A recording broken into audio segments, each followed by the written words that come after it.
Mysterious Disappearances by Ambrose Bierce. The difficulty of crossing a field. One morning in July 1854, a planter named Williamson, living 6 miles from Selma, Alabama, was sitting with his wife and a child on a veranda of his dwelling. Immediately in front of the house was a lawn, perhaps 50 yards in extent, between the house and public road, or, as it was called, the pike.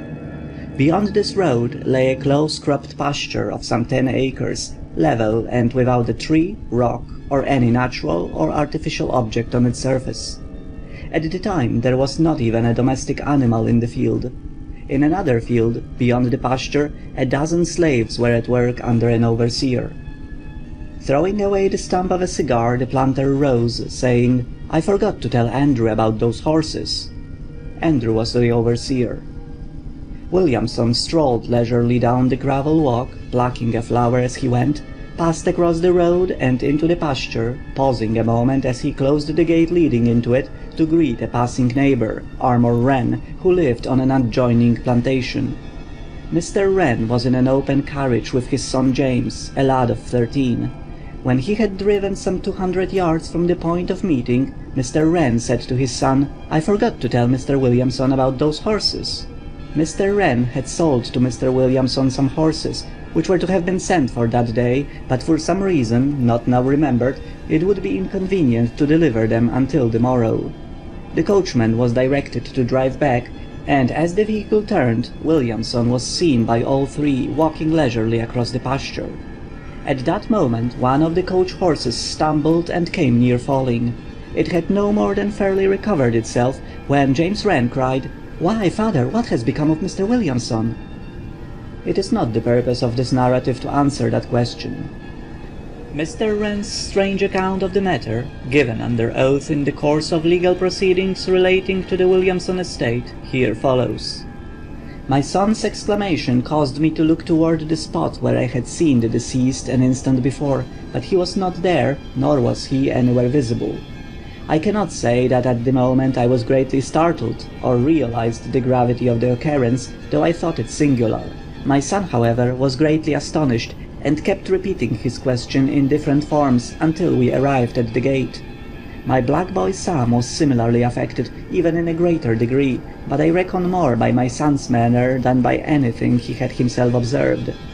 This sentence in the testimony was stricken out. As we got out of the carriage at the gate of the field, and while Sam was hanging the team to the fence, Mrs. Williamson, with her child in her arms and followed by several servants, came running down the walk in great excitement, crying, "He's gone! He's gone! Oh God, what an awful thing!" and many other such exclamations which I do not distinctly recollect. I got from them the impression that they related to something more than the mere disappearance of her husband, even if that had occurred before her eyes. Her manner was wild, but not more so, I think, than was natural under the circumstances. I have no reason to think she had at that time lost her mind. I have never since seen nor heard of Mr. Williamson.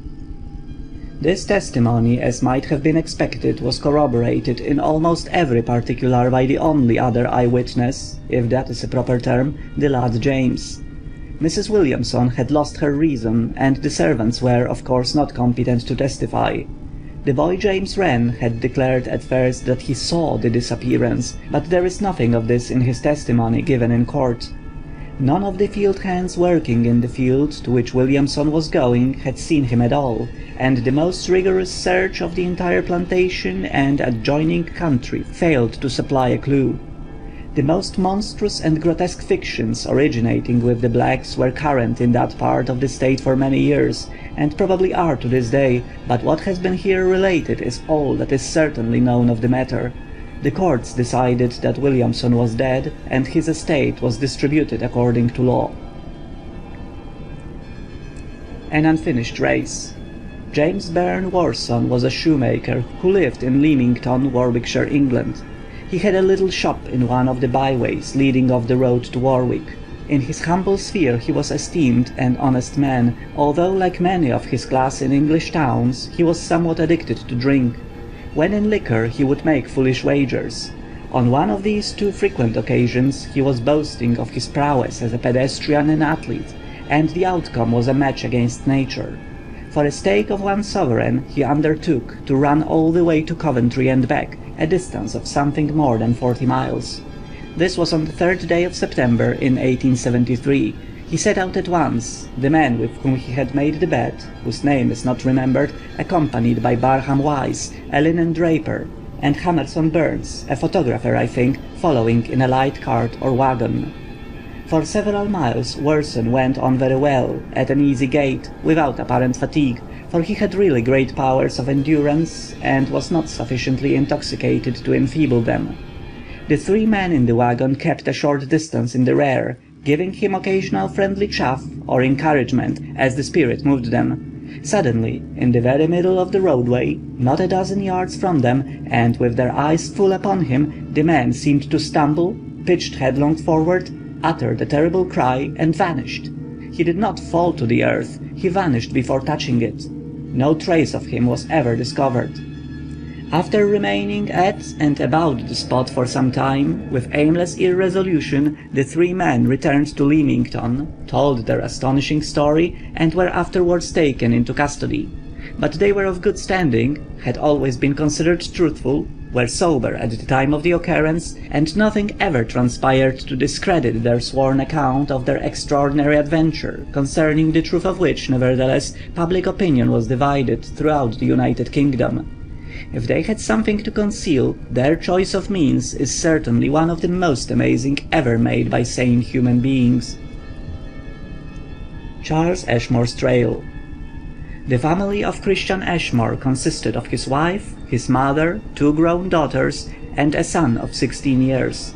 They lived in Troy, New York, were well-to-do, respectable persons, and had many friends, some of whom, reading these lines, will doubtless learn for the first time the extraordinary fate of the young man.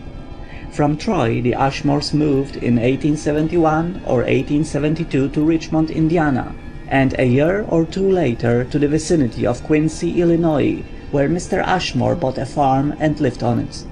At some little distance from the farmhouse was a spring with a constant flow of clear, cold water, whence the family derived its supply for domestic use at all seasons. On the evening of the 9th of November in 1878, at about 9 o'clock, young Charles Ashmore left the family circle about the hearth, took a tin bucket, and started toward the spring. As he did not return, his family became uneasy, and going to the door by which he had left the house, his father called without receiving an answer. He then lighted a lantern, and with the eldest daughter, Martha, who insisted on accompanying him, went in search. A light snow had fallen, obliterating the path, but making the young man's trail conspicuous. Each footprint was plainly defined. After going a little more than halfway, perhaps 75 yards, the father, who was in advance, halted, and elevating his lantern stood peering intently into the darkness ahead. "What's the matter, father?" the girl asked. This was the matter. The trail of the young man had abruptly ended, and all beyond was smooth, unbroken snow. The last footprints were as conspicuous as any in the line. The very nail marks were distinctly visible. Mr. Ashmore looked upward, shading his eyes with his hat held between them and the lantern. The stars were shining. There was not a cloud in the sky. He was denied the explanation which had suggested itself, doubtful as it would have been, a new snowfall with a limit so plainly defined. Taking a wide circuit round the ultimate tracks, so as to leave them undisturbed for further examination, the men proceeded to the spring, the girl following, weak and terrified. Neither had spoken a word of what both had observed. The spring was covered with ice, hours old. Returning to the house, they noted the appearance of the snow on both sides of the trail its entire length. No tracks led away from it. The morning light showed nothing more. Smooth, spotless, unbroken, the shallow snow lay everywhere. 4 days later, the grief-stricken mother herself went to the spring for water.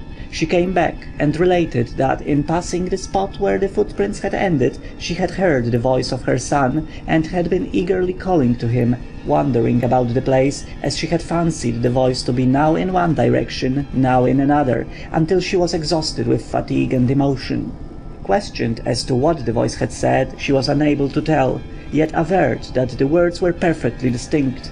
In a moment the entire family was at the place, but nothing was heard, and the voice was believed to be an hallucination caused by the mother's great anxiety and her disordered nerves. But for months afterwards, at irregular intervals of a few days, the voice was heard by the several members of the family, and by others. All declared it unmistakably the voice of Charles Ashmore. All agreed that it seemed to come from a great distance, faintly, yet with entire distinctness of articulation, yet none could determine its direction, nor repeat its words.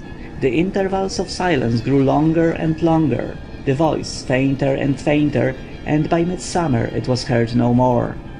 If anybody knows the fate of Charles Ashmore, it is probably his mother. She is dead. Science to the front.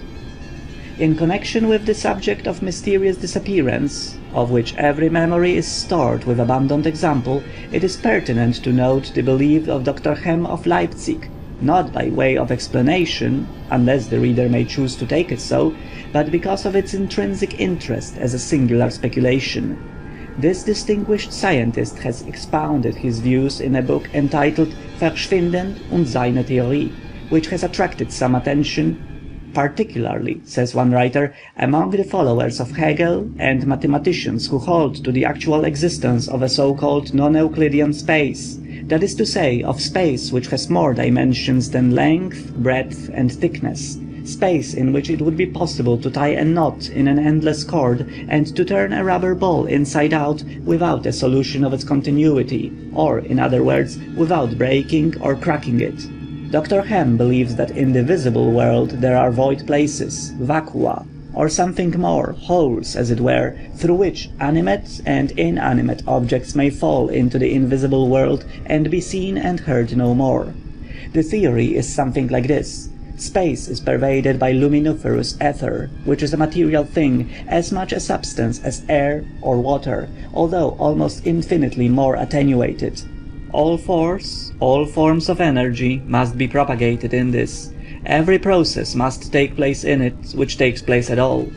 But let us suppose that cavities exist in this otherwise universal medium, as caverns exist in the earth or cells in a Swiss cheese. In such a cavity there would be absolutely nothing. It would be such a vacuum as cannot be artificially produced, for if we pump the air from a receiver, there remains the luminiferous ether. Through one of these cavities light could not pass, for there would be nothing to bear it. Sound could not come from it, nothing could be felt in it. It would not have a single one of the conditions necessary to the action of any of our senses. In such a void, in short, nothing whatever could occur. Now, in the words of the writer before quoted, the learned doctor himself nowhere puts it so concisely. A man enclosed in such a closet could neither see nor be seen, neither hear nor be heard, neither feel nor be felt, neither live nor die, for both life and death are processes which can take place only where there is force, and in empty space no force could exist. Are these the awful conditions, some will ask, under which the friends of the lost are to think of them as existing, and doomed forever to exist? Boldly and imperfectly as here stated, Dr. Hem's theory, in so far as it professes to be an adequate explanation of mysterious disappearances, is open to many obvious objections, to fewer as he states it himself in the spacious volubility of his book. But even as expounded by its author, it does not explain, and in truth is incompatible with, some incidents of the occurrences related in these memoranda, for example, the sound of Charles Ashmore's voice. It is not my duty to endue facts and theories with affinity. End of Mysterious Disappearances.